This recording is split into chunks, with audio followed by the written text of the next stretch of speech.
I'm Aldo Santin. I'm the City Hall reporter for the Winnipeg Free Press. I just came out of the City of Winnipeg budget lockup where the media was given a briefing on the budget details before they were tabled at the Executive Policy Committee. So you want to know how this is going to affect you and your household bills, so this is what I'm going to give you, the 5 most important things out of the budget.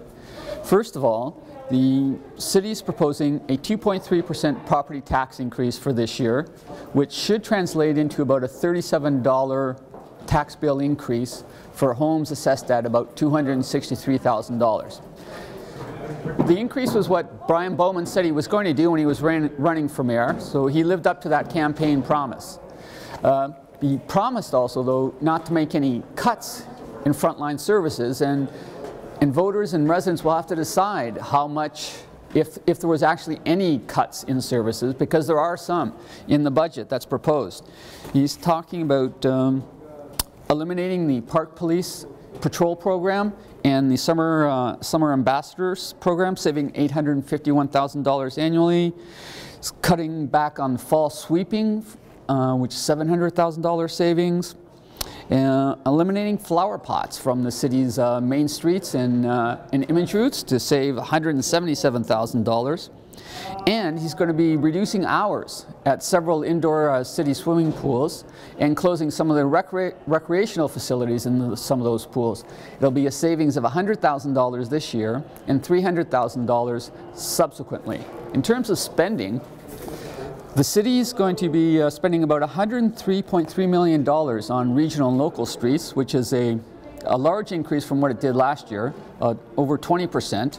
Your frontage levy will be going up, about $30 for an average 50-foot property. It's going from $3.75 per frontage foot to $4.35.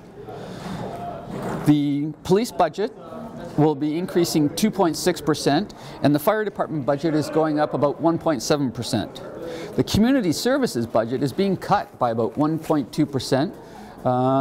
It's the equivalent of about $4.3 million in savings.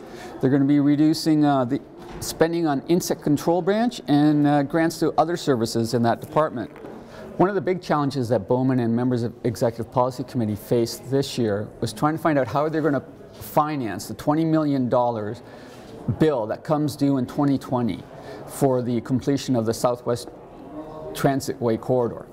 What they came up with was a special one-time 5-cent fare increase for all transit riders, along with a 0.33% property tax increase that goes into effect next year, and it will compound interest in subsequent years for 10 years.